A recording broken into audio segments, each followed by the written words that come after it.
ನನ್ನ ಪ್ರಾಣ ಹೋದರೂ ಇಂಥವನ ಹೆಂಡತಿಯಾಗಿರಲಾರೆ ಅನ್ನುತ್ತಾ ತಕ್ಷಣ ತನ್ನ ಮುಖದ ಮೇಲಿದ್ದ ಮುಸುಕನ್ನು ತೆಗೆದ್ಲು ಆರಾಧ್ಯ. ಅವಳನ್ನ ನೋಡಿ ಮದುಮಗಳ ಕುಟುಂಬದವರೆಲ್ಲರೂ ಶಾಕ್ ಆದರು. ಮೈಥಿಲಿ ತಂದೆ ಏನೋ ಹೇಳೋದಕ್ಕೆ ಬಾಯಿ ತೆರೆದ್ರು. ಈ ಹುಡುಗಿ ಅಂತ ಅಂದ್ರೋ ಇಲ್ವೋ ಅಂತ ಕೈ ಅಡ್ಡ ಇಟ್ಟ ಅಧಿರಾಜ್ ವರ್ಮ. ಅದಕ್ಕೆ ಅವರು ಮತ್ತೆ ಉಸಿರೆತ್ತಲಿಲ್ಲ. ಎಲ್ಲರೂ ಕಣ್ಣರಳಿಸಿ ನಿಂತು ಅಲ್ಲಿ ನಡೀತಿದ್ದ ಕಥೆಯನ್ನು ನೋಡ್ತಾ ಉಳಿದ್ಬಿಟ್ರು. ಯಾರಾದರೂ ಒಬ್ಬರು ಮದುಮಗಳು ಬದಲಾಗಿದ್ದಾಳೆ ಅಂತ ಹೇಳ್ತಾರೇನೋ ಅಂದ್ಕೊಂಡಿದ್ದ ಆರಾಧ್ಯಾಗೆ ಯಾರು ಹಾಗಂದೇ ಇರೋದು ನೋಡಿ ಸಕ್ಕ ಶಾಕ್ ಆಯಿತು. ಎಲ್ಲಕ್ಕಿಂತ ಹೆಚ್ಚಾಗಿ ತನ್ನ ಒಂದು ಬಾರಿ ನೋಡಿದ್ರೆ ಮದುವೆ ಆಗ್ತಾನೆ ಅಂತ ಯಾರಿಗೋಸ್ಕರ ಆರಾಧ್ಯ ಇಷ್ಟೊಂದು ಸಾಹಸ ಮಾಡಿದ್ಲೋ ಆ ವಿಕ್ರಮ್ ವರ್ಮ ಅವಳನ್ನ ನೋಡ್ತಾ ತುಂಬ ಪ್ರಶಾಂತವಾಗಿ ಏನೂ ನಡೆದೇ ಇದ್ದೇ ಇರೋ ಥರ ಸುಮ್ಮನೆ ಕೂತಿದ್ದ. ಅಷ್ಟೇ ಅಲ್ಲದೆ ಆರಾಧ್ಯಳನ್ನ ನೋಡಿ ಸುಮ್ಮನೆ ಒಂದು ನಗುನಕ್ಕ. ಅದನ್ನು ನೋಡಿದ ಆ ಮುಗ್ಧ ಹುಡುಗಿಗೆ ಗುಂಡಿಗೆ ಹೊಡೆದಂತಾಯಿತು. ಇನ್ನು ದೇವರು ಕೂಡ ಕಾಪಾಡೋದಕ್ಕೆ ಸಾಧ್ಯ ಇಲ್ವೇನೋ ಅಂತ ಮನಸ್ಸಲ್ಲಿ ಅಂದ್ಕೊಳ್ತಾ ಯೋಚಿಸ್ತಿದ್ಲು. ಹಾಗೆ ಯೋಚಿಸ್ತಾ ಪಕ್ಕಕ್ಕೆ ನೋಡಿದ ಆರಾಧ್ಯಾಗೆ ಸ್ವಲ್ಪ ದೂರದಲ್ಲಿ ಒಂದು ಕಡೆ ನಿಂತಿದ್ದ ಕಾವ್ಯ ಕಾರಿನ ಕೀ ತೋರಿಸ್ತಾ ಸ್ಟೀರಿಂಗ್ ತಿರುಗಿಸುವಂತೆ ಕೈ ಆಡಿಸ್ತಾ ಓಡ್ಬಾ ಪಾರಾಗಿ ಹೋಗೋಣ ಅನ್ನೋ ಹಾಗೆ ಅವಳಿಗೆ ಸನ್ನೆ ಮಾಡಿದ್ಲು. ಅದನ್ನು ನೋಡಿದ ಆರಾಧ್ಯ ಇನ್ನೇನು ಯೋಚಿಸ್ದೆ ತಕ್ಷಣ ಮಂಟಪದಿಂದ ಕೆಳಗೆ ಜಿಗಿದು ಹೊರಗಡೆ ಹೊಡೆದ್ಲು. ಅರಮನೆ ಮುಂಭಾಗದಲ್ಲಿ ಕಾರ್ ಸ್ಟಾರ್ಟ್ ಆಗೇ ಇತ್ತು. ಅವಳಿಗಾಗಿ ಕಾವ್ಯ ರೆಡಿಯಾಗಿ ನಿಂತಿದ್ಲು. ಆ AVRನ ಆಳುಗಳು ಮತ್ತು ರೌಡಿಗಳು ಅವಳನ್ನ ಬೆನ್ನಟ್ತಿದ್ರು. ಅವ್ರಿಗೆ ಸಿಗದೆ ಆರಾಧ್ಯ ಹೇಗೋ ಒಂಥರ ಕಾರ್ ಹತ್ತಿಬಿಟ್ಲು. ಕಾವ್ಯ ಕಾರನ್ನ ಸ್ಟಾರ್ಟ್ ಮಾಡಿದ್ಲು. ತುಂಬ ಫಾಸ್ಟಾಗಿ ಅರಮನೆ ಗೇಟ್ ಕಡೆ ನುಗ್ಗಿದ್ಲು. ಆದರೆ ಮರುಕ್ಷಣವೇ ಕಾರಿಗೆ ಸಡನ್ ಬ್ರೇಕ್ ಹಾಕಿ ನಿಲ್ಲಿಸ್ಬಿಟ್ಲು. ಏನಾಯಿತು ಅಂತ ಎದುರಿಗೆ ನೋಡಿದ ಆರಾಧ್ಯಗೆ 10 ಜನ ಕಟ್ಟುಮಸ್ತಾದ ಸೆಕ್ಯೂರಿಟಿ ಗಾರ್ಡ್ಗಳು ಗನ್ ಹಿಡಿದು ಕಾರಿನ ಕಡೆ ಗುರಿಯಿಟ್ಟು ನಿಂತಿರೋದು ಕಾಣಿಸ್ತು. ಇತ್ತ ಮಂಟಪದಲ್ಲಿ ಅಧಿರಾಜ್ ವರ್ಮ ಮಾತ್ರ ಕುಳಿತಿದ್ದ ಜಾಗದಿಂದ ಏಳಲೇ ಇಲ್ಲ. ಸೀರಿಯಸ್ ಆಗಿ ಮುಖ ಇಟ್ಕೊಂಡು ಪುರೋಹಿತರೆ ನೀವು ಮಂತ್ರಗಳನ್ನ ಓದಿ ಮದುಮಗಳು ಬರ್ತಾಳೆ ಅಂತ ಹೇಳ್ದ. ಮರು ನಿಮಿಷವೇ ಆರಾಧ್ಯ ಮಂಟಪದ ಕಡೆ ಓಡ್ತಾ ಬರೋದನ್ನು ಪುರೋಹಿತರು ನೋಡಿದ್ರು. ಅವಳ ಹಿಂದೆ ರೌಡಿಗಳು ಆರಾಧ್ಯಳ ಫ್ರೆಂಡ್ ಕಾವ್ಯ ತಾನೆ ಗನ್ನಿಟ್ಟು ಕರ್ಕೊಂಡು ಬಂದರು. ಆರಾಧ್ಯ ಕಣ್ಣೀರು ಹಾಕತ್ಲೇ ಬಂದು ಅಧಿರಾಜ್ ವರ್ಮನ ಪಕ್ಕದಲ್ಲಿ ಪೀಠದ ಮೇಲೆ ಕೂತ್ಲು. ಇವತ್ತು ನಮ್ಮ ಮದುವೆ ಮಧ್ಯದಲ್ಲಿ ಈ ಅಳು ಕಿರುಚಾಟ ಯಾಕೆ ಅಂತ ಅಧಿರಾಜ್ ಸೀರಿಯಸ್ ಆಗಿ ಅವಳಿಗೆ ಮಾತ್ರ ಕೇಳುವಂತೆ ಕೇಳ್ದ. ಆ ಮಾತುಗಳಿಗೆ ನಡುಗಿದ ಆರಾಧ್ಯ ಭಯದಿಂದ ತಕ್ಷಣ ಕಣ್ಣೀರನ್ನು ಒರೆಸ್ಕೊಂಡ್ಳು. ಒಂದು ಕಪಟ ನಗು ನಗ್ತಾ ಅಧಿರಾಜ್ ವರ್ಮ ಅವಳ ಕೊರಳಿಗೆ ತಾಳಿ ಕಟ್ಟೇ ಬಿಟ್ಟ. ಮರುದಿನ ಬೆಳಿಗ್ಗೆ ಆರಾಧ್ಯ ಕಣ್ಣು ಬಿಡೋಷ್ಟರಲ್ಲಿ ಅವಳು ತುಂಬ ಲಕ್ಸುರಿಯಾದ ಒಂದು ರೂಮ್ನಲ್ಲಿದ್ಲು. ಗೆದ್ದ ತಕ್ಷಣ ಸುತ್ತಲೂ ಒಂದು ಬಾರಿ ನೋಡಿಕೊಂಡು ಗಾಬರಿಯಾಗಿ ಆ ರೂಮ್ನ ಬಾಗಿಲು ತೆರೆದ್ಲು. ಹೊರಗಡೆ ಇಬ್ಬರು ಸೆಕ್ಯೂರಿಟಿ ಗಾರ್ಡ್ಗಳು ಕಾವಲು ಕಾಯ್ತಿದ್ರು. ತಕ್ಷಣ ಹಿಂದಕ್ಕೆ ಬಂದು ಆ ರೂಮ್ನ ಕಿಟಕಿಯಿಂದ ಜಿಗಿದು ಬಿಡೋಣ ಅಂತ ನೋಡಿದ್ಲು. ಆದರೆ ಅದು 3ನೇ ಮಹಡಿಯಾಗಿತ್ತು. ಇಲ್ಲಿಂದ ಜಿಗಿದ್ರೆ ಓಡೋಗೋದಲ್ಲ, ಮೇಲಕ್ಕೆ ಹೋಗ್ಬಿಡ್ತೀನಿ ಯಪ್ಪ ಅಂದ್ಕೊಳ್ತಾ ಏನು ಮಾಡಬೇಕಂತ ತಿಳಿದೆ ಹಾಗೆ ಹಿಂದಕ್ಕೆ ನಡೆದು ಬೆಡ್ ಮೇಲೆ ಕೂತ್ಕೊಂಡ್ಳು. ನಿಜಕ್ಕೂ ಈ ಅಧಿರಾಜ್ ವರ್ಮನ ನಾನು ಯಾಕೆ ಮದುವೆ ಆಗೋದಕ್ಕೆ ಬಯಸ್ತಾ? ವಿಕ್ಕಿ ಮದುವೆ ಅಂತ ಹೇಳಿ ಅಧಿರಾಜ್ ಯಾಕೆ ಮದುವೆ ಪೀಠದ ಮೇಲೆ ಕೂತಾ? ಅಧಿರಾಜ್ ನನ್ನ ಯಾವುದೋ ಪಾರ್ಟಿಯಲ್ಲಿ ಒಂದು ಬಾರಿ ನೋಡಿದ್ದೆ ಅಷ್ಟೇ, ಕನಿಷ್ಠ ಎಂದೂ ಮಾತಾಡಲೂ ಇಲ್ಲ. ಆದರೂ ನಾನು ಅಷ್ಟೊಂದು ಪ್ರೀತಿಸಿದ ವಿಕ್ರಮ್ ವರ್ಮನನ್ನು ಒಂದೇ ಒಂದು ಬಾರಿ ಭೇಟಿಯಾಗೋದಕ್ಕೆ ಸಾಧ್ಯವಾಗಿದ್ದು. ಆದರೆ ಈ ಡೆವಿಲ್ ಯಾಕೆ ಹೀಗೆ ಮಾಡ್ದ ಅಂತ ಯೋಚಿಸ್ತಿದ್ದಾಳ ಆರಾಧ್ಯ. ಎಷ್ಟು ಯೋಚಿಸಿದ್ರೂ ಅವಳಿಗೆ ನಿಜವಾದ ವಿಷಯ ಮಾತ್ರ ಅರ್ಥ ಆಗಲಿಲ್ಲ. ಯಾಕಂದರೆ ವಿಕ್ರಮ್ ವರ್ಮನ್ ಜೊತೆಗೂ ಅವಳ ಪರಿಚಯ ಆಕಸ್ಮಿಕವಾಗಿ ನಡೆದಿತ್ತು. ಒಂದು ಬಾರಿ ರಸ್ತೆಯಲ್ಲಿ ಒಂದು ಕಾರ್ ಆರಾಧ್ಯಕ್ಕೆ ಡಿಕ್ಕಿ ಹೊಡೆಯೋದಕ್ಕೆ ಬಂದಾಗ ಚಕ್ಕನ ಅವಳ ಕೈ ಹಿಡಿದು ಪಕ್ಕಕ್ಕೆ ಎಳೆದು ಕಾಪಾಡಿದ್ದ ವಿಕ್ರಮ್ ವರ್ಮ. ಅದೇ ಅವರ ಮೊದಲ ಪರಿಚಯ. ಅಂದಿನಿಂದಲೇ ಆರಾಧ್ಯ ಅವನನ್ನು ಪ್ರೀತಿಸೋದಕ್ಕೆ ಶುರು ಮಾಡಿದ್ಲು. ಆಮೇಲೆ ವಿಕ್ರಮ್ ವರ್ಮ ಬಿಲಿಯನರ್ ಅಂತ ತನ್ನ ಮಟ್ಟಕ್ಕೆ ಸಿಗದಷ್ಟು ಎತ್ತರದಲ್ಲಿದ್ದಾನೆ ಅಂತ ತಿಳಿದ್ರು ಅವಳ ಹಿಂದೆ ಸರಿಲಿಲ್ಲ. ಅಧಿರಾಜ್ ವರ್ಮನ್ ತಮ್ಮ ಅಂತ ತಿಳಿದ್ರು ಹೆದರಲಿಲ್ಲ. ತನ್ನ ಹೃದಯದಲ್ಲೇ ವಿಕ್ರಮ್ಗೆ ದೇವಸ್ಥಾನ ಕಟ್ಟಿಬಿಟ್ಟಿದ್ಲು. ಒಂದು ಬಾರಿ ಅವನ್ನ ಭೇಟಿಯಾಗಿದ್ಲು ಕೂಡ, ಆದರೆ ಮನಸ್ಸಿನ ಮಾತನ್ನು ಹೇಳೋದಕ್ಕೆ ಸಾಧ್ಯ ಆಗಿರಲಿಲ್ಲ. ಆರಾಧ್ಯ ಈ ಯೋಚನೆಗಳಲ್ಲಿದ್ದಾಗಲೇ ಡೋರ್ ಓಪನ್ ಆದ ಶಬ್ದ ಕೇಳಿಸಿ ತಕ್ಷಣ ಆ ಕಡೆ ತಿರುಗಿ ನೋಡಿದ್ಲು. ಬೇಟೆಗಾಗಿ ಬಂದ ಸಿಂಹದಂತೆ ಅಧಿರಾಜ್ ವರ್ಮ ಒಳಗೆ ಹೆಜ್ಜೆ ಇಟ್ಟ. ಅವನ ಬರುವಿಕೆಯಿಂದ ಆರಾಧ್ಯಗೆ ಆ ರೂಮ್ನ ವಾತಾವರಣ ಎಲ್ಲ ಸಂಪೂರ್ಣ ಭಯಾನಕವಾಗಿ ಬದಲಾದಂತೆ ಅನ್ನಿಸ್ತು. ತನಗೆ ತಿಳಿಯದೆ ಟಕ್ಕನೆದ್ದು ಒಂದು ಪಕ್ಕಕ್ಕೆ ಹೋಗಿ ನಿಂತ್ಕೊಂಡ್ಳು. ಅಲ್ಲಿ ಸಿಂಹಾಸನದಂತಿದ್ದ ಲೆದರ್ ಚೇರ್ನಲ್ಲಿ ಮೇಲೆ ಕಾಲು ಹಾಕ್ಕೊಂಡು ಕೂತ ಅಧಿರಾಜ್. ಅವನ ಶರ್ಟ್ನ 3-4 ಬಟನ್ಗಳು ಬಿಚ್ಚಿದ್ವು. ಟೈ ಲೂಸ್ ಆಗಿತ್ತು. ಎದುರಿಗಿದ್ದ ಟೇಬಲ್ ಮೇಲಿನ ಸಿಗರೆಟ್ ಪ್ಯಾಕೆಟ್ನಿಂದ ಒಂದು ಸಿಗರೆಟ್ ತೆಗೆದು ಲೈಟರ್ನಿಂದ ಹಚ್ಚಿದ. ನಿಶ್ಶಬ್ದವಾಗಿದ್ದ ಆ ರೂಮ್ನಲ್ಲಿ ಲೈಟರ್ ಹತ್ತಿದ ಶಬ್ದ ಕೂಡ ಹುಡುಗಿಗೆ ಭಯಾನಕವಾಗಿ ಕೇಳಿಸ್ತು. ಆ ತಕ್ಷಣವೇ ನನ್ನ ಹತ್ರ ಬಾ ಅಂತ ಅಧಿರಾಜ್ ಕರೆದಿದ್ದ ಆರಾಧ್ಯಳ ಕಿವಿಗೆ ಬಿತ್ತು. ಆರಾಧ್ಯ ಹಠದಿಂದ ಅಲ್ಲೇ ನಿಂತು ನನಗೆ ಸಿಗರೆಟ್ ವಾಸನೆ ಆಗಲ್ಲ ಅಂತ ಉತ್ತರಿಸಿದ್ಲು. ಅಧಿರಾಜ್ ವರ್ಮ ಏನು ಮಾತಾಡದೆ ಬಾಯಲ್ಲಿದ್ದ ಸಿಗರೆಟನ್ನು ಆಸ್ಟ್ರಿಯಲ್ಲಿಟ್ಟು ಈಗ ಬಾ ಅನ್ನೋ ಆಗ ಆರಾಧ್ಯಳ ಕಡೆ ಸೀರಿಯಸ್ ಆಗಿ ನೋಡ್ದ. ಈ ಬಾರಿ ಒಳಗೆ ಬೇರೆ ದಾರಿ ಇರಲಿಲ್ಲ. ತನ್ನ ಹತ್ರ ಕರೆದು ಯಾವುದೇ ಚಲನೆ ಇಲ್ಲದೆ ಹಾಗೆ ನಿಂತಿದ್ದ ಆರಾಧ್ಯಳನ್ನ ನೋಡ್ತಾ ನನಗೆ ಒಂದು ಮಾತನ್ನು 2 ಬಾರಿ ಹೇಳಿ ಅಭ್ಯಾಸ ಇಲ್ಲ ಅಂತ ಅಧಿರಾಜ್ ಅವಳ ಕಡೆ ಕೋಪದಿಂದ ನೋಡ್ದ. ನೀನು ಒಂದು ಬಾರಿ ಹೇಳಿದ್ದನ್ನು ಕೇಳೋದೇ ಕಷ್ಟ, ಇನ್ನು ಎರಡನೇ ಬಾರಿ ಯಾಕೆ ಅಂತ ಆ ಹುಡುಗಿ ಮನಸ್ಸಿನಲ್ಲಿ ಬೈದ್ಕೊಳ್ತಾ 2 ಹೆಜ್ಜೆ ಮುಂದೆ ಇಟ್ಟು ಇಷ್ಟ ಇಲ್ದಿದ್ರು ಅಧಿರಾಜ್ ಹತ್ರ ಹೋದ್ಲು. ಚಕ್ಕನೆ ಅವಳನ್ನ ಅಧಿರಾಜ್ ತನ್ನ ಕಡೆ ಎಳ್ಕೊಂಡ. ಏನು ನಡೀತಿದೆ ಅಂತ ತಿಳಿಯೋ ಮೊದಲೇ ಆರಾಧ್ಯ ಅಧಿರಾಜು ಮಡಿಲಲ್ಲಿ ಕೂತಿದ್ಲು. ಅವನ ಬೆಚ್ಚಗಿನ ಉಸಿರು ತಗಲಿ ಅವಳ ಮುಖವೆಲ್ಲ ಕೆಂಪಗಾಯಿತು. ನಾಚಿಕೆಯಿಂದ ನಡಕ್ತಾ ನೋಡಲು ಕೂತಿದ್ದ ಆರಾಧ್ಯಳನ್ನು ನೋಡಿ ತನ್ನ ಅಹಂಗೆ ತೃಪ್ತಿಯಾದಂತೆ ಕಪಟವಾಗಿ ನಕ್ಕ ಅಧಿರಾಜ್ ವರ್ಮ. ನಂತರ ಆರಾಧ್ಯಳ ಕೆನ್ನೆಗಳನ್ನ ತುಂಬ ಒರಟಾಗಿಡಿದು ತನ್ನ ನೋಡುವಂಥವಳ ಮುಖವನ್ನು ತನ್ನ ಕಡೆ ತಿರುಗಿಸ್ಕೊಂಡ. ಆರಾಧ್ಯ ಕಿರಿಕಿರಿ ಪಡ್ತಾ ಅವನ ಕಣ್ಣುಗಳನ್ನ ನೋಡಿದ್ಲು. ಓಡ್ ಹೋಗೋದಕ್ಕೆ ಟ್ರೈ ಮಾಡ್ತಿದ್ಯಾ ಅಂತ ಗಂಭೀರ ಧ್ವನಿಯಲ್ಲಿ ಕೇಳ್ದ. ಸುಳ್ಳು ಹೇಳಿದ್ರು ಅವ್ನು ನಂಬೋದಿಲ್ಲ ಅಂತ ಅವಳಿಗೆ ಗೊತ್ತಿತ್ತು. ಅದಕ್ಕೆ ಧೈರ್ಯವಾಗಿ ಹೌದು ಅಂದ್ಲು. ಅದನ್ನು ಕೇಳಿದ ಕೂಡಲೇ ಅಧಿರಾಜ್ ಅವಳ ಕೆನ್ನೆಗಳನ್ನ ಇನ್ನಷ್ಟು ಗಟ್ಟಿಯಾಗಿಡಿದು ಅವಳ ಮುಖದ ಹತ್ತಿರಕ್ಕೆ ಹೋಗಿ ಕೋಪದಿಂದ ಕಣ್ಣುಗಳನ್ನ ನೋಡ್ತಾ, ಈ ಅರಮನೆಗೆ ಬರೋರಿಗಷ್ಟೇ ನಿನ್ನಿಷ್ಟ, ಆಮೇಲೆ ನಡಿಬೇಕನ್ನೋದು ನನ್ನಿಷ್ಟ ಅಂತ ಗಟ್ಟಿಯಾಗಿ ಕಿರ್ಚಿದ. ಆ ರೂಮ್ ಖಾಲಿಯಾಗಿದ್ದರಿಂದ ಆ ರೂಮಿಗೆ ಹೋಗುವಂತ ಕೇಳಿಸಿದ ಕಿರುಚಾಟಕ್ಕೆ ಆರಾಧ್ಯ ಒಂದೇ ಸಮನೆ ನಡುಗು ಹೋದ್ಲು. ಕೆಂಡದಂತ ಕೆಂಪಗಿದ್ದ ಅವನ ಕಣ್ಣುಗಳನ್ನ ನೋಡ್ತಿದ್ರ ಆ ನೋಟಕ್ಕೆ ಸುಟ್ಟು ಬೂದಿಯಾಗಿ ಹೋಗ್ತೀನೇನೋ ಅನ್ನೋಷ್ಟು ಭಯ ಆಯ್ತು ಅವಳಿಗೆ. ನಡಕ್ತಿರೋ ಧ್ವನಿಯಲ್ಲಿ ಅರ್ಥ ಆಯಿತು, ಆದರೆ ಪ್ಲೀಸ್ ನೀವು ಕೂಡ ನನ್ನ ಅರ್ಥ ಮಾಡ್ಕೊಳ್ಳಿ. ನನಗೆ ನಿಮ್ಮನ್ನು ಮದುವೆ ಆಗೋದು ಇಷ್ಟ ಇಲ್ಲ, ಆದರೂ ನಾನು ನಿಮ್ಮ ಜೊತೆ ಇರೋದಕ್ಕೆ ಬಲವಂತ ಮಾಡ್ತಿರೋದು ಯಾಕೆ ಅಂತ ಬೇಸಹರ ಅಸಹನೆ ಒಟ್ಟಿಗೆ ಸೇರಿಸಿ ಕೇಳಿದ್ಲ ಆರಾಧ್ಯ. ಆ ಮಾತಿಗೆ ನೋಟವನ್ನು ಪಕ್ಕಕ್ಕೆ ತಿರುಗಿಸ್ತಾ ಅಧಿರಾಜ್ ಅವಳ ಕೆನ್ನೆಗಳನ್ನ ಬಿಟ್ಟು ಅಲ್ಲಿಂದ ಪಕ್ಕಕ್ಕೆ ಹೋಗ್ತಾ, ಯಾಕೆ ಅಂತ ಮುಂದೆ ನಿಮ್ಗೆ ತಿಳಿಯುತ್ತೆ ಅಂತ ಗಂಭೀರವಾಗಿ ಹೇಳ್ದ. ಆ ಮಾತಿಗೆ ಅವಳ ಆಶ್ಚರ್ಯದಿಂದ ಅವನ ಕಡೆ ನೋಡ್ತಾ, ಮುಂದೆ ತಿಳಿಯೋದು ಅಂದ್ರೆ ಏನು ಅಂದರೆ ಇವನು ಬೇಕಂತಲೇ ನನ್ನ ಮದುವೆ ಆಗಿದ್ದಾನಾ, ಯಾಕೆ ಅಂತ ಮನಸ್ಸನ್ನ ಸ್ವಲ್ಪ ಹೊತ್ತು ಯೋಚಿಸಿ ಯಾವುದಾದ್ರೂ ಅದಾಗಲಿ ಅಂತ ಹಠದ ಧೈರ್ಯ ತಂದುಕೊಂಡು, ನಿಮ್ಗೆ ಇಷ್ಟ ಆದರೆ ಯಾವುದೇ ಹುಡುಗಿಯನ್ನು ಬಲವಂತವಾಗಿ ಮದುವೆ ಮಾಡ್ಕೊಂಡು ಬಿಡ್ತೀರಾ? ಅದು ನಿಜಕ್ಕೂ ಕರೆಕ್ಟ್ ಅಲ್ಲ. ನಾನು ವಿಕ್ರಮ್ ವರ್ಮನ ಪ್ರೀತಿಸ್ದೆ, ನಿಮ್ಮ ತಮ್ಮನ ಪ್ರೀತಿಸಿದ ಹುಡುಗಿಯನ್ನು ಮದುವೆ ಆಗೋದು ನಿಮಗೆ ನಿಜಕ್ಕೂ ನಾಚಿಕೆ ಅನ್ನಿಸ್ತಿಲ್ವಾ ಅಂತ ಪ್ರಶ್ನಿಸಿದ್ಲು. ಅವಳು ಕೊನೆ ಮಾತು ಅವಳು ಬಾಯಿಂದ ಹೊರಗೆ ಬಂತೋ ಇಲ್ವೋ ಅಧಿರಾಜ್ ಅವಳ ಕಡೆ ಬೆರಳು ತೋರಿಸ್ತಾ ಕಣ್ಣು ಕೆಂಪು ಮಾಡಿ, ಶಟಾಪ್, ಜಾಸ್ತಿ ಮಾತಾಡಬೇಡ. ನೀನು ಮೋಸ ಮಾಡಿ ನನ್ನ ತಮ್ಮ ವಿಕ್ಕಿಯನ್ನು ಮದುವೆ ಆಗೋದಕ್ಕೆ ಟ್ರೈ ಮಾಡಲಿಲ್ವಾ? ಅದು ಕರೆಕ್ಟಾ? ನೋಡು, ನಿನಗೆ ವಿಕ್ಕಿ ಮೇಲೆ ಮುಂಚೆ ಅಂತ ಅಭಿಪ್ರಾಯ ಇತ್ತು ನನಗೆ ಅನಗತ್ಯ, ಆದರೆ ಇನ್ನು ಮುಂದೆ ಅವನು ನೀನು ಮೈದಿನ, ಇನ್ಮೇಲೆ ಹಾಗೆ ಮಾತ್ರ ಇರು ಅಂತ ಸೀರಿಯಸ್ ಆಗಿ ಹೇಳ್ದ. ತಾನು ಮಾಡಿದ್ದು ಕೂಡ ತಪ್ಪೇ ಆಗಿದ್ದರಿಂದ ಈ ಬಾರಿ ಆರಾಧ್ಯಕ್ಕೆ ಬಾಯಿ ಬರಲಿಲ್ಲ. ಮದುವೆ ಆದಮೇಲೆ ಪ್ರತಿ ಹೆಂಡತಿಯು ಖಂಡಿತವಾಗಿ 4 ನಿಯಮಗಳನ್ನ ಪಾಲಿಸಬೇಕು, ಅವೇನಂತ ಗೊತ್ತಾ ಅಂತ ಆರಾಧ್ಯಳ ಕೇಳಿದ ಅಧಿರಾಜ್. ಏನೆಂಬ ಹಾಗೆ ಒಂಥರ ಅವನ ಕಡೆ ನೋಡಿದ್ಲು. ಮೊದಲನೇದು, ಗಂಡನನ್ನು ಬಿಟ್ಟು ಬೇರೆ ಗಂಡಸಿನ ಕಡೆ ಕಣ್ಣೆತ್ತು ನೋಡಬಾರ್ದು. 2ನೇದು, ಗಂಡನಿಗೆ ಯಾವಾಗಲೂ ಇಲ್ಲ ಅಂತ ಹೇಳಬಾರ್ದು. 3ನೇದು, ಗಂಡನಿಗೆ ವಿರುದ್ಧವಾಗಿ ಯಾವುದೇ ಕೆಲಸ ಮಾಡಬಾರ್ದು ಅಂತ ಹೇಳ್ದ ಅಧಿರಾಜ್ ವರ್ಮ. ಅದನ್ನು ಕೇಳಿದ ಮೇಲೆ ಪ್ರಪಂಚದಲ್ಲಿ ಇವನಿಗಿಂತ ದೊಡ್ಡ ಶಾಟಿಸ್ಟ್ ಇನ್ನೊಬ್ಬ ಇರಲ್ಲ ಅಂತ ಮನಸ್ಸಿನಲ್ಲಿ ಬೈತ್ಕೊಂಡ್ಲ ಆರಾಧ್ಯ. ನನ್ನ ಲೈಫ್ ನನ್ನ ಇಷ್ಟ, ನಾನು ನನ್ನ ರೂಲ್ಸ್ ಪ್ರಕಾರವೇ ಇರ್ತೀನಿ ಅಂತ ಗಟ್ಟಿಯಾಗಿ ಕಿರ್ಚಿ ಅವನಿಗೆ ಹೇಳಬೇಕಂದ್ಕೊಂಡ್ಳು. ಆದರೆ ಬಾಯಿ ತೆರೆದ್ರೆ ಕೊಂದು ಹಾಕ್ತಾನೋ ಅಂತ ಹೆದರಿ ಅಭ್ಯಾಸದಂತೆ ಹಲ್ಲಿನಿಂದ ತನ್ನ ತುಟಿಯನ್ನು ಗಟ್ಟಿಯಾಗಿ ಒತ್ತಿ ಹಿಡ್ಕೊಂಡ್ಳು. ಅಷ್ಟರಲ್ಲಿ ಅವಳ ಹತ್ರ ಬಂದ ಅಧಿರಾಜ್, 4ನೇ ರೂಲ್ ಏನಂತ ಹೇಳಲಾ ಅನ್ನುತ್ತಾ ಆರಾಧ್ಯಳ ಕೈ ಹಿಡಿದು ಅವಳನ್ನ ತನ್ನ ಕಡೆ ಎಳ್ಕೊಂಡು ಒರಟಾಗಿ ಅವಳ ತುಟಿಗಳನ್ನ ಆಕ್ರಮಿಸ್ತಾ. 1 ನಿಮಿಷ ಆರಾಧ್ಯಳ ಮೈಂಡ್ ಬ್ಲಾಕ್ ಆಗೋಯ್ತು. ಆದರೆ ಅಧಿರಾಜ್ ಮಾತ್ರ ಜೇನುತುಪ್ಪದ ಸವಿಯುವಂತೆ ಮೈ ಮರೆತು ಹೋದ. ಮೊದಲು ಆರಾಧ್ಯಕ್ಕೆ ಸಣ್ಣ ಶಿಕ್ಷೆಯ ಕಿಸ್ ಮಾಡಿದ ಅಧಿರಾಜ್ ಕ್ರಮೇಣ ತನ್ನನ್ನು ತಾನು ಮರೆತು ಹೋದ. ಮುತ್ತುಗಳಲ್ಲಿ ಮುಳುಗಿರುವಾಗಲೇ ಆರಾಧ್ಯಳನ್ನು ಬೆಡ್ ಮೇಲೆ ತಳ್ಳಿ ಪೂರ್ತಿಯಾಗಿ ತನ್ನ ಕಂಟ್ರೋಲ್ಗೆ ತೆಗೆದುಕೊಳ್ಳೋದಕ್ಕೆ ಪ್ರಯತ್ನಿಸ್ದ. ಅಧಿರಾಜ್ನ ಲಿಪ್ ಲಾಕ್ನಿಂದ ಉಸಿರುಗಟ್ಟಿದ ಆರಾಧ್ಯಾಗಿ ಉಸಿರಾಡಲು ಆಗಲಿಲ್ಲ. ಸ್ವಲ್ಪ ಹೊತ್ತಿನಲ್ಲಿ ಕಣ್ಬಿಟ್ಟು ನೋಡುವಷ್ಟರಲ್ಲಿ ವಿಶಾಲವಾದ ಬೆಡ್ ಮೇಲಿದ್ಲು. ಮತ್ತಾಗಿ ತನ್ನ ಕಡೆ ನೋಡ್ತಿದ್ದ ಅಧಿರಾಜ್ನ ಶರ್ಟ್ ಬಟನ್ಗಳು ಬಿಚ್ಚಿದ್ರಿಂದ ಅವನ ಸ್ನಾಯುಗಳು ಸ್ಪಷ್ಟವಾಗಿ ಹೊರ ಕಾಣಿಸ್ತಿದ್ವು. ಏನು ಮಾಡ್ತಿದ್ದೀರಾ ನೀವು, ನನಗಿದೆಲ್ಲ ಇಷ್ಟ ಇಲ್ಲ ಅಂತ ಅವನ ಎದೆ ಹತ್ತಿರ ತನ್ನ ಕೈಗಳನ್ನ ಅಡ್ಡ ಇಟ್ಟು ಹೇಳಿದ್ಲು. ಓಹೋ, ನಿನಗಿಷ್ಟ ಇಲ್ದಿದ್ರೆ ನೀನು ನನ್ನ ತಡೆಯೋದಕ್ಕೆ ಸಾಧ್ಯನಾ ಅಂತ ರೇಗಿಸ್ದ.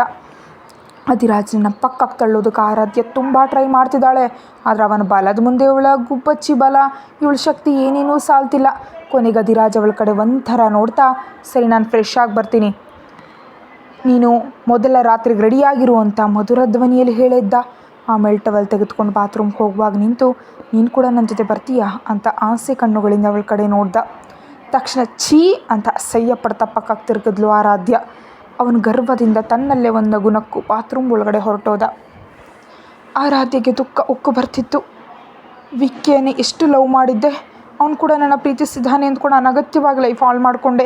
ಹೆಣ್ಣೆಂದರೆ ಆಟದ ಬೊಂಬೆ ಅಂದ್ಕೊಳ್ಳೋ ಈ ಹಿಟ್ಲರ್ ಕೈಯಲ್ಲಿ ಸಿಕ್ಕಾಕೊಂಡೆ. ಈಗ ಇವನು ಫಸ್ಟ್ ನೈಟ್ ಅಂತಿದ್ದಾನೆ, ಆದರೆ ಪ್ರಾಣ ಹೋದರೂ ನಾನು ಇವನಿಗೆ ಆ ಚಾನ್ಸ್ ಕೊಡಲ್ಲ ಅಂತ ಮನಸ್ಸಿನಲ್ಲಿ ಗಟ್ಟಿಯಾಗಿ ಅಂದ್ಕೊಂಡ್ಳು. ಅವ್ನು ಬಾತ್ರೂಮ್ನಿಂದ ಹೊರಗೆ ಬರೋಷ್ಟರಲ್ಲಿ ಏನಾದರೂ ಮಾಡಿ ಫಸ್ಟ್ ನೈಟಿಂದ ತಪ್ಪಿಸ್ಕೊಳ್ಬೇಕಂತ ಕೂತಿದ್ದ ಜಾಗದಿಂದ ಗಬಗಬನ ಎದ್ದು ವೇಗವಾಗಿ ಓಡ್ತಾ ಹೋಗಿ ತನ್ನ ಎದುರಿಗಿದ್ದು ಗೋಡೆಗೆ ಬೇಕಂತಲೇ ತಲೆಯನ್ನು ಗಟ್ಟಿಯಾಗಿ ಚಚ್ಕೊಂಡ್ಳು. ಧಡ್ ಎಂಬ ಶಬ್ದ, ಆಮೇಲೆ ಪ್ರಜ್ಞೆ ತಪ್ಪಿ ಆರಾಧ್ಯ ಕೆಳಗೆ ಬಿದ್ದದ್ದು ಎರಡು ಒಂದೇ ಬಾರಿ ನಡೆದವು. ಸರಿಯಾಗದೇ ಸಮಯಕ್ಕೆ ಬಾತ್ರೂಮ್ ಡೋರ್ ಓಪನ್ ಮಾಡ್ಕೊಂಡು ಹೊರಗೆ ಬಂದ ಅಧಿರಾಜ್ ಅವಳು ಕೆಳಗೆ ಬಿದ್ದಿದ್ದನ್ನು ನೋಡಿ ವೇಗವಾಗಿ ಹತ್ರ ಬಂದು ಮೆಲ್ಲನೆ ಆರಾಧ್ಯಳನ್ನು ಮಂಚದ ಮೇಲೆ ಮಲಗಿಸ್ದ. ಮುಂದಿನ ದಿನ ಆರಾಧ್ಯ ಬೆಳಗ್ಗೆ ಕಣ್ಬಿಡೋ ಅಷ್ಟರಲ್ಲಿ ಮೆತ್ತನೆ ಬೆಡ್ ಮೇಲೆ ಮಲಗಿದ್ಲು. ಕಳೆದ ರಾತ್ರಿ ನಡೆದಿದ್ದನ್ನು ಮರೆತು ಹ್ಯಾಪಿಯಾಗಿ ಪಕ್ಕಕ್ಕೆ ತಿರುಗಿದ ಆರಾಧ್ಯಗೆ ತನ್ನ ಪಕ್ಕದಲ್ಲಿ ಮಲಗಿದ್ದ ಅಧಿರಾಜನ್ನ ನೋಡಿ ಭಯವಾಗಿ ಗಟ್ಟಿ ಹಾಕಿರ್ಚಿದ್ಲು. ಬೆಳಗ್ಗೆನೇ ಯಾಕೆ ಹಾಕಿರ್ಚಾಡ್ತೀಯಾ ಅಂತ ನಿದ್ರೆ ಮಂಪಿನಲ್ಲಿ ಸಿಟ್ಟುಗೊಂಡ ಅಧಿರಾಜ್, ನಾನು ಬೆಡ್ ಮೇಲೆ ನೀವು ಯಾಕಿದ್ದೀರಾ ಅಂತ ಅವನ್ನ ಕೇಳಿದ್ಲೆ. ಒಂದು ಬಾರಿ ತನ್ನ ಮೈ ನೋಡಿಕೊಂಡ್ಳು.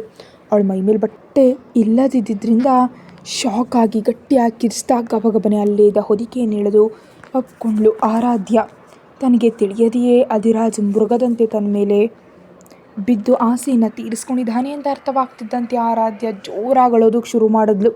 ಅಧಿರಾಜ್ ಮೈ ಮೇಲೂ ಬಟ್ಟೆಗಳಿರಲಿಲ್ಲ. ಅವನು ಮಂಚದಿಂದ ಎದ್ದು ಟವಲ್ ಕಟ್ಕೊಳ್ತಾ, ಏಯ್ ಯಾಕಾಗಳ್ತಿದ್ಯಾ, I am your husband not outsider ಅನ್ನುತ್ತಾ ಅವಳ ಹತ್ರ ಬರೋದಕ್ಕೆ ಹೋದ. ಅವನು ಮತ್ತೆ ಏನು ಮಾಡ್ತಾನೋ ಅಂತ ಎದುರು ಹೋದ. ಆರಾಧ್ಯ ಹೊದಿಕೆಯನ್ನು ಮೈಗೆ ಸುತ್ತಕೊಂಡು ಒಂದೇ ಉಸಿರಿಗೆ ಮಂಚದಿಂದ ಕೆಳಗಿಳಿದು ಒಂದು ಮೂಲೆಯಲ್ಲಿ ಮುದುಡಿ ಕೂತ್ಕೊಂಡ್ಳು. ಅಧಿರಾಜ್ ಮೆಲ್ಲನೆ ಅವಳ ಹಿಂದಕ್ಕೆ ಹೋಗಿ ಅವಳ ಕುತ್ತಿಗೆ ಹತ್ತಿರ ಮೂಗಿಟ್ಟು ಗಟ್ಟಿಯಾಗಿ ಉಸಿರೆಳೆದ. ಅವಳಿಂದ ಬರ್ತಿದ್ದ ಪರ್ಫ್ಯೂಮ್ ವಾಸನೆ ಅವನಿಗೆ ಮತ್ತೆ ಏರಿಸ್ತು. ನಂತರ ಕುತ್ತಿಗೆ ಮೇಲೆ ಕಿಸ್ ಮಾಡಿ ಸಣ್ಣದಾಗಿ ಹಚ್ಚಿಬಿಟ್ಟ. ತಕ್ಷಣ ಆರಾಧ್ಯ ಆ ಅನ್ನುತ್ತಾ ಗಟ್ಟಿಯಾಗಿ ಕಿರ್ಚಿದ್ಲು. ಏನು ನೋವಾಗ್ತಿದೆಯಾ ಅಂತ ಕೇಳಿದ. ಅಳುತ್ತಾ ಹೌದು ಅನ್ನೋ ಹಾಗೆ ತಲೆ ಆಡಿಸಿದ್ಲು ಆರಾಧ್ಯ. ಹಾಗಾದರೆ ನಿನ್ನೆ ಬೇಕು ಅಂತ ತಲೆಯನ್ನು ಗೋಡೆಗೆ ಚಚ್ಕೊಂಡಾಗ ನೋವಾಗಲಿಲ್ವಾ ಅಂತ ಕಣ್ಣು ಹಾರಿಸ್ತಾ ಕೇಳಿದ. ಕತ್ತಿಯಂತೆ ಬಂದವನ ಮಾತುಗಳಿಗೆ ಇನ್ಯಾವತ್ತೂ ಹಾಗೆ ಮಾಡಲ್ಲ ಅಂತ ನಡುಕ್ತಾ ಉತ್ತರಿಸಿದ್ಲು ಆರಾಧ್ಯ. ಈ ಬಾರಿ ಹಾಗೆ ಮಾಡಿದ್ರೆ ಶಿಕ್ಷೆ ಇನ್ನೂ ದೊಡ್ಡದಾಗಿರುತ್ತೆ ಅನ್ನುತ್ತಾ ಅವಳ ಕುತ್ತಿಗೆಯಿಂದ ಇನ್ನಷ್ಟು ಕೆಳಗೆ ಬರೋದಕ್ಕೆ ಹೋದ ಅಧಿರಾಜ್. ಪ್ಲೀಸ್ ನನ್ನ ಹತ್ರ ಬರಬೇಡಿ, ನಿಮ್ಮ ಕೈ ಮುಗಿತೀನಿ ಅಂತ ಆರಾಧ್ಯ ಬೇಡ್ಕೊತಿದ್ಲು ಕಣ್ಣುಗಳನ್ನ ನೋಡಿ. ಏನೋ ನೆನಪಾದವನಂತೆ ನಿಂತು ಬಿಟ್ಟ ಅಧಿರಾಜ್. ಒಂದು ಬಾರಿ ಗಟ್ಟಿಯಾಗಿ ಉಸಿರೆಳೆದು, ನೀನು ನನ್ನ ಹೆಂಡತಿಯಾಗಿ ಸರಿಯಾಗಿದ್ದರೆ ಹ್ಯಾಪಿ ಆಗಿರ್ತೀಯಾ, ಇಲ್ದಿದ್ರೆ ಅನ್ನುತ್ತಾ ಅವಳ ಕಡೆ ನೋಡಿದಾಗ, ಇದೇನು ಹೇಗಾದರೂ ಇಲ್ಲಿಂದ ಓಡಿ ಹೋಗಬೇಕು ಎಂಬ ಉದ್ದೇಶದಿಂದ ನನ್ನ ಬಟ್ಟೆಗಳು ನಮ್ಮ ಮನೆಯಲ್ಲಿವೆ, ನೀವು ಕಳಿಸಿದ್ರೆ ನಾನು ಹೋಗೋವುಗಳನ್ನ ತೊಗೊಂಡು ಬರ್ತೀನಿ ಅನ್ನುತ್ತಾ ಅವನ ಉದ್ದೇಶವೇನು ಅನ್ನುವಂತೆ ಅಧಿರಾಜ್ ಕಡೆ ನೋಡಿದ್ಲು. ಎಲ್ಲಿಗೂ ಹೋಗೋ ಅವಶ್ಯಕತೆ ಇಲ್ಲ, ಡ್ರೆಸ್ಸಿಂಗ್ ರೂಮ್ನಲ್ಲಿ ನಿನಗೆ ಬೇಕಾದವಳೆಲ್ಲ ಇವೆ, ಹೋಗು ಅಂತ ಅಧಿರಾಜ್ ಒಮ್ಮೆಗೆ ಉತ್ತರ ಕೊಟ್ಟು ಬಾತ್ರೂಮ್ ಒಳಗೆ ಹೊರಟೋದ. ಸತ್ತವನಿಗೆ ಎಷ್ಟು ಗಟ್ಟಿಯಾಗಿ ಕಚ್ತಾನೋ, ಇವನ ಹಲ್ಲುಗಳು ಉದುರು ಹೋಗಲಿ, ಕಾಲುಗಳು ಮುರಿದು ಹೋಗಲಿ, ಪ್ರಜ್ಞೆ ಇಲ್ಲ ಎಂಬ ಕರುಣೆಯೂ ಇಲ್ಲದೆ ನನ್ನ ಮೇಲೆ ಕೈ ಹಾಕ್ತಾನೆ, ಇವನ ಕೈಗಳು ಮುರಿದು ಹೋಗಲಿ ಅಂತ ಬೈದ್ಕೊಳ್ಳುತ್ತೆ ತಮ್ಮ ರೂಮ್ಗೆ ಅಟ್ಯಾಚ್ ಆಗಿದ್ದ ಡ್ರೆಸ್ಸಿಂಗ್ ರೂಮ್ ಕಡೆ ನಡೆದ್ಲು. ಆರ್ಯಾದೆ ಅಷ್ಟೇ ತುಂಬ ಹಠಗಾತಿ. ಎಷ್ಟು ದೊಡ್ಡ ಕಷ್ಟ ಎದುರಾದರೂ ಅದನ್ನು ದಾಟು ಮುಂದೆ ಹೋಗೋದಕ್ಕೆ ಪ್ರಯತ್ನಿಸ್ತಾಳೆ ಹೊರತು ಕೊರಗ್ತಾ ಕೂತ್ಕೊಳ್ಳೋದಿಲ್ಲ. ಇಷ್ಟ ಇಲ್ಲದಿದ್ದರೂ ಎದುರಿಗಿದ್ದ ಡ್ರೆಸ್ಸಿಂಗ್ ರೂಮ್ ಒಳಗೆ ಹೋದ ಆರಾಧ್ಯಾಗೆ ಒಳಗಿದ್ದ ಬಟ್ಟೆಗಳು ಆಭರಣಗಳನ್ನ ನೋಡಿ ಮೈಂಡ್ ಬ್ಲಾಕ್ ಆಗೋಯ್ತು. ಇದು ಡ್ರೆಸ್ಸಿಂಗ್ ರೂಮಾ ಇಲ್ಲ ಶಾಪಿಂಗ್ ಮಾಲಾ ಅಂತ ಆಶ್ಚರ್ಯಪಟ್ಲು. ಅಲ್ಲಿ ಪ್ರತಿ ಹುಡುಗಿಯ ಕನಸು ಕಾಣೋ ಎಲ್ಲ ಐಟಮ್ಸ್ಗಳು ನೀಟಾಗಿ ಜೋಡಿಸಿಡಲಾಗಿತ್ತು. ಲೇಟೆಸ್ಟ್ ಕಲೆಕ್ಷನ್ ಡ್ರೆಸ್ಗಳಿಂದ ಹಿಡಿದು ಡಿಸೈನರ್ ಸೀರೆಗಳು, ಬ್ಲೌಸ್ಗಳು, ಪ್ರತಿ ಡ್ರೆಸ್ಗೂ ಮ್ಯಾಚ್ ಆಗೋ ಚಿನ್ನ, ವಜ್ರದ ಒಡವೆಗಳು, ಮೇಕಪ್ ಐಟಮ್ಸ್, ಹೀಗೆ ಎಲ್ಲವೂ ಸುಂದರವಾಗಿ ಸೆಟ್ ಮಾಡಲಾಗಿತ್ತು. ನಿಜಕ್ಕೂ ಆ ರೂಮ್ ಒಂದು ಸಣ್ಣ ಸೈಜ್ ಶಾಪಿಂಗ್ ಮಾಲ್ನಂತಿತ್ತು. ಇಂತೂ ಹೆಣ್ಣು ಮಕ್ಕಳು ತಾನೇ. ಕೆಲವು ನಿಮಿಷಗಳ ಕಾಲ ಆರಾಧ್ಯ ಕೂಡ ಅವುಗಳನ್ನ ನೋಡಿ ಮೈ ಮರೆತಲು. ಆಮೇಲೆ ಪ್ರಜ್ಞೆಗೆ ಬಂದು ಇವು ನನಗೆ ಸರಿಯಾಗುತ್ತವೋ ಇಲ್ವೋ ಅಂತ ಬೈದ್ಕೊಳ್ತಾ ಎದುರಿಗಿದ್ದ ಕ್ಯಾಶುವಲ್ ಡೆನಿಮ್ ಪ್ಯಾಂಟ್ ಮತ್ತು ವೈಟ್ ಶರ್ಟ್ ತೆಗೆದುಕೊಂಡು ಧರಿಸಿದ್ಲು. ಡ್ರೆಸ್ಸಿಂಗ್ ರೂಮ್ನಿಂದ ಬಂದ ಆರಾಧ್ಯ ಮೆಲ್ಲನೆ ಅಧಿರಾಜ್ ರೂಮ್ನಿಂದ ಹೊರಗೆ ಬಂದು ಸುತ್ತಲೂ ಯಾರೂ ಇಲ್ಲ ಅಂತ ಕನ್ಫರ್ಮ್ ಮಾಡಿಕೊಂಡು ಮೆಲ್ಲನೆ ಬಂಗಲೆಯ ಹಿಂಬಾಗಿಲಿಂದ ಹೊರಗೆ ಓಡಿದ್ಲು. ಆರಾಧ್ಯಳ ಪ್ರತಿ ಹೆಜ್ಜೆಯನ್ನು ಗಮನಿಸ್ತಿದ್ದ ಬಾಡಿಗಾರ್ಡ್ ಅವಳನ್ನ ಫಾಲೋ ಮಾಡಿ ಮರಳಿ ಅರಮನೆಗೆ ಬಂದು, ಸರ್ ಮೇಡಮ್ ಅವ್ರ ಮನೆಗೆ ಹೊರಟೋದ್ರು ಅಂತ ಅಧಿರಾಜ್ಗೆ ಹೇಳ್ದ. ಅವನು ಬರ್ತಿದ್ದ ಕೋಪವನ್ನು ತಡೀತಾ, ವೆಹಿಕಲ್ ರೆಡಿ ಮಾಡಿ ಅಂತ ಗಂಭೀರವಾಗಿ ಹೇಳ್ದ. ಅಧಿರಾಜ್ ಬಂಗಲೆಯಿಂದ ಓಡಿ ಬಂದ ಆರಾಧ್ಯ ಅತಿ ಕಷ್ಟದ ಮೇಲೆ ತನ್ನ ಮನೆ ತಲುಪಿದ್ಲು. ಒಳಗಡೆ ಬರುತ್ತಲೇ ಮನೆಯಲ್ಲಿ ಯಾರಾದರೂ ಇದ್ದಾರಾ ಅಂತ ಭಯದಿಂದ ಇಣಕ್ಕೆ ನೋಡಿದ್ಲು. ಯಾರೂ ಇಲ್ಲದಿದ್ದರಿಂದ ನೇರವಾಗಿ ತನ್ನ ಬೆಡ್ರೂಮ್ ಒಳಗೆ ಹೋದ್ಲು. ಆ ಯಮ ಕಿಂಕರನ ಕೈಗೆ ಸಿಗೋ ಮುನ್ನ ಬೇಗ ಇಲ್ಲಿಂದ ಓಡಿ ಹೋಗ್ಬೇಕು ಅಂದ್ಕೊಳ್ತಾ ಗಡಿಬಿಡಿಯಾಗಿ ಸೂಟ್ ಕೇಸ್ ತುಂಬ್ಕೊಳ್ಳೋದಕ್ಕೆ ಶುರು ಮಾಡಿದ್ಲು. ಸೂಟ್ ಕೇಸ್ ತೆಗೆದುಕೊಂಡು ಕೆಳಗೆ ಇಳಿತಿದ್ದ ಆರಾಧ್ಯಳ ಮಲತಾಯಿ ಮಗಳು ಶ್ರಾವ್ಯ ತಡೆದು, ಏ ಆರಾಧ್ಯ, 2 ದಿನದಿಂದ ಮನೆಗೆ ಬಂದಿಲ್ಲ, ಎಲ್ಲಿಗೆ ಹೋಗಿದ್ದೆ? ಅಪ್ಪ ನಿನ್ನ ಬಗ್ಗೆ ಎಷ್ಟು ವರಿ ಆಗಿದ್ರು ಗೊತ್ತಾ? ಆದರೂ ಸೂಟ್ ಕೇಸ್ ಯಾಕೆ ತುಂಬ್ಕೊಂಡಿದ್ಯಾ? ಯಾರಿಗಾದ್ರೂ ಏನಾದರೂ ಮಾಡಿದ್ಯಾ? ಸಿಟಿ ಬಿಟ್ಟು ಹೋಗ್ತಿರೋ ಆಗಿದೆ ಅಂತ ವಕ್ರವಾಗಿ ನಗ್ತಾ ಕೇಳಿದ್ಲು. ಆರ್ಯಾದಳನ್ನ ಹೋಗಲು ಬಿಡದೆ ಗಟ್ಟಿ ಕೇಳಿದ್ಲು. ತನ್ನ ತಂದೆಯ ಮೊದಲ ಹೆಂಡತಿ ಮಗಳಾದ ಆರಾಧ್ಯಳಂದವನ್ನು ನೋಡಿ ಶ್ರಾವ್ಯ ಯಾವಾಗಲೂ ಹಸುಗೆ. ಟೈಮ್ ಸಿಕ್ಕಾಗಲೆಲ್ಲ ತಂದೆ ಹತ್ರ ಆರಾಧ್ಯಳನ್ನು ಸಿಕ್ಕಿಸಿ ಶ್ರಾವ್ಯ ಎಂಜಾಯ್ ಮಾಡ್ತಿರ್ತಾಳೆ. ನಿನಗೆ ಉತ್ತರ ಹೇಳಬೇಕಾದ ಅಗತ್ಯ ನನಗಿಲ್ಲ, ಮರ್ಯಾದೆ ಗಡ್ಡದಿಂದ ಬಿಡು ಜಾಗನ ಅಂತ ಆರಾಧ್ಯ ಸ್ವಲ್ಪ ಕೋಪದಿಂದ ಹೇಳಿದ್ಲು. ಅಯ್ಯೋ ಅದೇಗೆ, ನೀನು ಏನಾದರೂ ತಪ್ಪು ಮಾಡಿ ಹೀಗೆ ಓಡೋದ್ರೆ ಅಪ್ಪ ಪ್ರಾಬ್ಲಮ್ ಫೇಸ್ ಮಾಡಬೇಕಾಗತ್ತೆ, ನಾನು ಅದನ್ನು ನಡೆಯೋದಕ್ಕೆ ಬಿಡಲ್ಲ ಅನ್ನುತ್ತಾ ಆರಾಧ್ಯಳನ್ನು ತಡೆಯೋದಕ್ಕೆ ಹೋದ ಶ್ರಾವ್ಯ ಅವಳ ಕೈಲಿದ್ದ ವಜ್ರದ ಉಂಗುರವನ್ನು ನೋಡಿ ಆಶ್ಚರ್ಯಪಟ್ಳು. ನಿನ್ನ ಕೈಯಲ್ಲಿ ವಜ್ರದ ಉಂಗುರ ಎಲ್ಲಿಂದ ಬಂತು? ಯಾರ ಹತ್ರ ಆದರೂ ಕದ್ದಿದೆಯಾ? ಅದಕ್ಕೇನೋ ಓಡೋ ಹೋಗ್ತಿರೋದು? ಇದನ್ನು ನನಗೆ ಕೊಟ್ಬಿಡು ಮರ್ಯಾದೆಯಾಗಿ ಅಂತ ಆರಾಧ್ಯಳ ಕೈಯನ್ನು ಗಟ್ಟಿಯಾಗಿ ಹಿಡ್ಕೊಂಡ್ಲು ಶ್ರಾವ್ಯ. ತನ್ನ ಕೈಗೆ ಬಲವಂತವಾಗಿ ತೋರಿಸಿದ್ದ ವಜ್ರದ ಉಂಗುರದ ಕಡೆ ನಿಸ್ಸಹಾಯಕತೆಯಿಂದ ನೋಡಿದ ಆರಾಧ್ಯ, ಇದು ನಂದಲ್ಲ, ನೀನು ಕೊಡೋದಕ್ಕೆ ನಿಜಕ್ಕೂ ಆಗಲ್ಲ ಅಂತ ಜೋರಾಗಿ ಹೇಳಿದ್ಲು. ಈಗ ನೀನು ನನ್ನ ಕೈಗೆ ಅದನ್ನು ಕೊಡ್ದಿದ್ರೆ ನೀನು ದೊಡ್ಡ ಕಳ್ಳಿ ಅಂತ ನಾನು ಕೂಗೆಲ್ರಿಗೂ ಹೇಳ್ತೀನಿ. ಇನ್ನಷ್ಟು ಹೊತ್ತು ಇಲ್ಲೇ ಇದ್ದರೆ ಆ ಡೆವಿಲ್ ಹಿಟ್ಟರ್ ನನಗೆ ಹುಡುಕ್ತಾ ಬಂದುಬಿಡ್ತಾನೆ. ಈ ದೆವ್ವನೋ ನನ್ನ ಬಿಡ್ತಿಲ್ಲ ಅಂತ ಯೋಚಿಸ್ತಿದ್ದ ಆರಾಧ್ಯ ಯಾವುದೇ ಆಪ್ಷನ್ ಇಲ್ಲದೆ ಶ್ರಾವ್ಯಳನ್ನು ಗಟ್ಟಿಯಾಗಿ ಹಿಂದಕ್ಕೆ ತಳ್ಳಿ ಅಲ್ಲಿಂದ ಗಾಜಿನ ಸಾಮಾನಿನ ಟೇಬಲನ್ನು ಅವಳ ಮೇಲೆ ತಳ್ಳಿದ್ಲು. ನಂತರ ಅಮ್ಮಯ್ಯ, ಒಂದು ಪೀಡೆ ತೊಲಗ್ತು, ಬೇಗ ಈ ಊರಿಂದ ಹೊರಗೆ ಬಿದ್ದುಬಿಟ್ರೆ ಆ ಎರಡನೇ ಪೀಡೆ ಕೂಡ ನನ್ನ ಲೈಫ್ನಿಂದ ಹೊರಟು ಹೋಗುತ್ತೆ ಅಂತ ಕಂಗಾಲಾಗಿ ಮನೆಯಿಂದ ಹೊರಗೆ ಬಂದು ಟ್ಯಾಕ್ಸಿ ಹತ್ತಿದ್ಲು. ಮೇಡಮ್ ಎಲ್ಲಿಗೆ ಹೋಗಬೇಕು ಅಂತ ಹೇಳಿದ ಟ್ಯಾಕ್ಸಿ ಡ್ರೈವರ್ಗೆ ರೈಲ್ವೆ ಸ್ಟೇಷನ್ ಅಂತ ಹೇಳಲು ಹೋದ ಆರಾಧ್ಯ ತನ್ನ ಹತ್ರ ಖರ್ಚಿಗೆ ದುಡ್ಡಿರೋದು ವಿಷಯ ನೆನಪಾಗಿ 1 ನಿಮಿಷ ತಡಬಡಾಯಿಸಿದ್ಲು. ಟ್ಯಾಕ್ಸಿ ನಿಲ್ಲಿಸಿದ ಆರಾಧ್ಯ ಎಷ್ಟೊತ್ತಿಗೂ ಹತ್ತದೆ ಎಲ್ಲಿಗೆ ಎಂಬ ವಿಷಯ ಹೇಳದೆ ಹಾಗೆ ನಿಂತಿರೋದು ನೋಡಿದ ಟ್ಯಾಕ್ಸಿ ಡ್ರೈವರ್, ಮೇಡಮ್ ಎಲ್ಲಾದರೂ ಹೋಗಬೇಕಾ ಅಥವಾ ಇಲ್ವಾ ಅಂತ ಸ್ವಲ್ಪ ಕಿರಿಕಿರಿಯಿಂದ ಕೇಳ್ದ. ತನ್ನ ಕೈಲಿದ್ದ ಉಂಗುರವನ್ನು ನೋಡ್ತಾ ಹತ್ತಿರದಲ್ಲಿದ್ದ ಮಾರ್ವಾಡಿ ಶಾಪ್ ಅಡ್ರೆಸ್ ಹೇಳಲ್ಲಿ ಕರ್ಕೊಂಡು ಹೋಗೋದಕ್ಕೆ ಹೇಳಿದ್ಲು. ಆರಾಧ್ಯ ಡ್ರೈವರ್ ಕಾರ್ನಲ್ಲಿಗೆ ಬಿಟ್ಟ. AVR ರೇಂಜ್ಗೆ ಕಾಸ್ಟ್ಲಿ ರಿಂಗೆ ಕೊಟ್ಟಿರ್ತಾನೆ, ಕನಿಷ್ಠ ಒಂದು 4-5 ತಿಂಗಳಾದರೂ ನಾನು ಬಿಂದಾಸಾಗಿ ಬದುಕಬಹುದು. ಈ ನಡುವೆ ಯಾವುದಾದ್ರೂ ಜಾಬ್ ನೋಡಿಕೊಂಡ್ರೆ ನನಗೆ ಇವರು ಯಾರು ಗೋಳು ಇರಲ್ಲ ಅಂದ್ಕೊಳ್ತಾ ಶಾಪ್ ಒಳಗೆ ಹೋದ್ಲು ಆರಾಧ್ಯ. ವಜ್ರದ ಉಂಗುರವನ್ನು ಶಾಪ್ ಓನರ್ ಕೊಟ್ಟು ಅದರ ಬದಲು ದುಡ್ಡು ಕೊಡು ಅಂತ ಕೇಳಿದ್ಲು. ಆರಾಧ್ಯ ಕೊಟ್ಟು ಉಂಗುರವನ್ನು ಟೆಸ್ಟ್ ಮಾಡಿದ ಓನರ್, ಮೇಡಮ್ ಇದು ನೀವು ಅಂದ್ಕೊಂಡಷ್ಟು ಕಾಸ್ಟ್ಲಿ ಅಲ್ಲ, 1,00,000 ರೂಪಾಯಿ ಕೊಡಬಲ್ಲೆ, ಬೇಡ ಅಂದರೆ ನಿಮ್ಮ ಉಂಗುರ ನೀವೇ ತಗೊಳ್ಳಿ ಅಂತ ಹೇಳ್ದ. ಶಾಪ್ ಅವ್ರನ್ನ ಮಾತು ಕೇಳಿದ ಆರಾಧ್ಯ ಆಶ್ಚರ್ಯಪಟ್ಲು. ಇಷ್ಟೊಂದು ಬಿಲ್ಡಪ್ ಕೊಟ್ಟು ನನ್ನ ಕೈ ಉಂಗುರ ಇಟ್ಟಿದ್ದಾನೆ, ಇದೇನೋ ಲಕ್ಷಾಂತರ ರೂಪಾಯಿದು ಅಂದ್ಕೊಂಡ್ರೆ ಬರೀ 1,00,000 ರೂಪಾಯಿನಾ ಅಂತ ಮನಸ್ಸಿನಲ್ಲಿ ಅಧಿರಾಜ್ನ ಬೈದು ಕೊಡ್ತಾ ಶಾಪ್ ಅವ್ನು ಕೊಟ್ಟು ದುಡ್ಡನ್ನು ಇಟ್ಕೊಂಡು ಹೋದ್ಲು. ಅಮ್ಮಯ್ಯ, ಇವತ್ತು ಒಳ್ಳೆ ಪ್ರಾಫಿಟ್ ಸಿಕ್ತು, ಯಾರೋ ಹುಚ್ಚು ಮಹಾತಾಯಿ ಅಂದ್ಕೊಳ್ತಾ ಶಾಪ್ ಓನರ್ ಖುಷಿಯಿಂದ ಉಂಗುರವನ್ನು ಜ್ಯುವೆಲರಿ ಬಾಕ್ಸ್ನಲ್ಲಿ ಇಟ್ಕೊಂಡ. ಆರಾಧ್ಯಳ ಹಿಂದೆ ಫಾಲೋ ಮಾಡ್ತಿದ್ದ ಅಧಿರಾಜ್ನ ಆಳುಗಳು ಅವಳು ಮಾಡ್ತಿದ್ದ ಕೆಲಸವನ್ನು ಅಧಿರಾಜ್ಗೆ ಮತ್ತು ಪರ್ಸ್ನಲ್ ಬಾಡಿ ಗಾರ್ಡ್ಗಳಿಗೆ ಅಪ್ಡೇಟ್ ಮಾಡ್ತಾನೇ ಇದ್ದರು. ಸರ್, ನೀವು ಕೊಟ್ಟ ವಜ್ರದ ಉಂಗುರವನ್ನು ಮೇಡಮ್ 1,00,000 ರೂಪಾಯಿಗೆ ಮಾರಿ ಸ್ಟೇಷನ್ಗೆ ಹೋಗ್ತಿದ್ದಾರಂತೆ ಅಂತ ಅಧಿರಾಜ್ ಜೊತೆ ಕಾರ್ನಲ್ಲಿ ಬರ್ತಿದ್ದ ಬಾಡಿ ಗಾರ್ಡ್ ಹೆದರ್ತಾ ವಿಷಯವನ್ನು ಅಧಿರಾಜ್ಗೆ ಹೇಳ್ದ. ನಾನು ಕೊಟ್ಟು ಉಂಗುರ ಮಾರೋದಕ್ಕೆ ಎಷ್ಟು ಧೈರ್ಯ ಅಂತ ಮನಸ್ಸಲ್ಲಿ ಅಂದ್ಕೊಂಡ ಅಧಿರಾಜ್, ಆ ಉಂಗುರ ತೊಗೊಂಡವ್ರನ್ನ ಸ್ಟೇಷನ್ ಹತ್ರ ಬರೋದಕ್ಕೆ ಹೇಳು ಅಂತ ಆರ್ಡರ್ ಮಾಡ್ದ. ಸ್ಟೇಷನ್ ತಲುಪಿದ ಆರಾಧ್ಯ ಬೆಂಗಳೂರಿಗೆ ಟಿಕೆಟ್ ತೊಗೊಂಡು ಹ್ಯಾಪಿಯಾಗಿ ಹೋಗಿ ಟ್ರೈನಲ್ಲಿ ಸೆಟಲ್ ಆಗಿಬಿಟ್ಲು. ದೇವರೇ, ಈ ಟ್ರೈನ್ ಫಾಸ್ಟಾಗಿ ಸ್ಟಾರ್ಟ್ ಆಗಿ ಯಾರಿಗೂ ಸಿಗದೆ ನಾನು ಬೆಂಗಳೂರು ತಲುಪಿದ್ರೆ ಸಾಕು ಅಂತ ಮನಸ್ಸಿನಲ್ಲಿ ಅಂದ್ಕೊಂಡ್ಳು. ಎಲ್ಲಿ ಅಧಿರಾಜ್ ಬಂದುಬಿಡ್ತಾನೋ ಅಂತ ಎರ್ದಿರ್ತಿದ್ದ ಆರಾಧ್ಯ ಟ್ರೈನ್ ಸ್ಟಾರ್ಟ್ ಆಗಿ ಸಿಟಿ ಔಟ್ಸ್ಕಟ್ಸ್ ದಾಟ್ತಿದ್ದಂತೆ ರಿಲ್ಯಾಕ್ಸ್ ಆಗಿ ಹೆಡ್ಫೋನ್ಸ್ ಇಟ್ಕೊಂಡು ಹಾಡು ಕೇಳ್ತಾ ಕಿಟಕಿಯಿಂದ ಹೊರಗೆ ನೋಡ್ತಾ ಕೂತ್ಲು. ಟ್ರೈನ್ ಸ್ಪೀಡ್ ಆಗಿ ಹೋಗ್ತಿತ್ತು. ಅಷ್ಟರಲ್ಲಿ ಕಿಟಕಿ ಪಕ್ಕದಿಂದ ಜುಮ್ ಅನ್ನುತ್ತಾ 10 ಬ್ಲ್ಯಾಕ್ ಕಾರ್ಗಳು ಒಂದರ ಹಿಂದೊಂದು ಟ್ರೈನನ್ನು ಫಾಲೋ ಮಾಡ್ತಾ ಬರ್ತಿದ್ವು. ತನಗೋಸ್ಕರವೇ ಅಂತ ಅರ್ಥವಾದ ಆರಾಧ್ಯಗೆ ಉಸಿರೇ ನಿಂತು ಹೋದಂತಾಯಿತು. ಅವಳು ಭಯವನ್ನು ಇನ್ನಷ್ಟು ಹೆಚ್ಚಿಸ್ತಾ ಟ್ರೈನ್ ಸಡನ್ನಾಗಿ ಸ್ಲೋ ಆಗೋದಕ್ಕೆ ಸ್ಟಾರ್ಟ್ ಆಯಿತು. ತಕ್ಷಣ ಆರಾಧ್ಯ ತನ್ನ ಲಗೇಜ್ ಹಿಡ್ಕೊಂಡು ಟ್ರೈನ್ ನಿಲ್ಲತ್ಲೆ ಇಳಿದು ಓಡೋದಕ್ಕೆ ಟ್ರೈ ಮಾಡಿದ್ಲು. ಆದರೆ ಅವಳ ಎದುರಿಗೆ ಬಂದು ನಿಂತ ಬಾಡಿ ಗಾರ್ಡ್ಸ್ ಅವಳನ್ನ ಎತ್ತ ಕಡೆನೂ ಕದಲದಂತೆ ನಿಲ್ಲಿಸಿದ್ರು. ಅಧಿರಾಜ್ನಿಂದ ತಪ್ಪಿಸ್ಕೊಂಡು ಆರಾಧ್ಯ ಟ್ರೈನಲ್ಲಿ ಬೆಂಗಳೂರಿಗೆ ಓಡಿ ಹೋಗ್ತಿದ್ದಾಗ ಅಧಿರಾಜ್ನ ಬಾಡಿ ಗಾರ್ಡ್ಸ್ ಟ್ರೈನನ್ನು ಚೇಸ್ ಮಾಡಿ ನಿಲ್ಲಿಸಿ, ಮೇಡಮ್ ಸರ್ ನಿಮಗೋಸ್ಕರ ವೆಯ್ಟ್ ಮಾಡ್ತಿದ್ದಾರೆ, ಬನ್ನಿ ಅಂತ ಹೇಳಿದ್ರು. ಏನು ಮಾಡೋದಕ್ಕೆ ಸಾಧ್ಯವಾಗದವ್ರ ಕಡೆ ನಿಸ್ಸಹಾಯಕತೆಯಿಂದ ನೋಡಿದ ಆರಾಧ್ಯ ಹೋಗಿ ಕಾರ್ನಲ್ಲಿ ಕೂತ್ಲು. ಅವಳು ಕೂತ ತಕ್ಷಣ ಕಾರ್ ಚಲಿಸ್ತು. ಆದರೆ ಕಾರ್ನಲ್ಲಿ ಭೀಕರವಾದ ನಿಶ್ಶಬ್ದವಿದ್ದಿದ್ದರಿಂದ ಆರಾಧ್ಯಳ ಹೃದಯ ವೇಗವಾಗಿ ಬಡ್ಕೊಳ್ತಿತ್ತು. ಎದುರಿಗೆ ಕೂತ ಅವಳ ಕಡೆ ತೀಕ್ಷ್ಣವಾಗಿ ನೋಡ್ತಿದ್ದ ಅಧಿರಾಜ್, ಯಾಕೆ ಓಡಿ ಹೋಗ್ತಿದ್ಯಾ ಅಂತ ನೇರವಾಗಿ ಪ್ರಶ್ನಿಸ್ತಾ. ಅದು ನಿಮಗೆ ನಾನು ಮುಂಚೆ ಹೇಳಿದೆ ನನಗೆ ಮದುವೆ ಅಂತ ತಡಬಾಡಾಯಿಸ್ತಿದ್ದ ಆರಾಧ್ಯಳ ಕಡೆ ಅಧಿರಾಜ್ ಕೋಪದಿಂದ ನೋಡ್ತಾ, ಇನ್ನೊಂದು ಬಾರಿ ಈ ಮ್ಯಾಟರ್ ನಿನ್ನ ಬಾಯಿಂದ ನಾನು ಕೇಳೋದಕ್ಕೆ ಇಷ್ಟಪಡೋದಿಲ್ಲ. ನನ್ನ ಬೇಡ ಅಂದರೂ ನನ್ನಿಂದ ದೂರ ಓಡಿ ಹೋದರೆ ನಿನಗೆ ಇಷ್ಟವಾದವ್ರನ್ನೆಲ್ಲ ಕ್ಷಣಾರ್ಧದಲ್ಲಿ ಮೇಲಕ್ಕೆ ಕಳಿಸ್ತೀನಿ ಅಂತ ನೆನಪಿರಲಿ ಅಂತ ಗಂಭೀರ ಧ್ವನಿಯಲ್ಲಿ ಹೇಳ್ದ.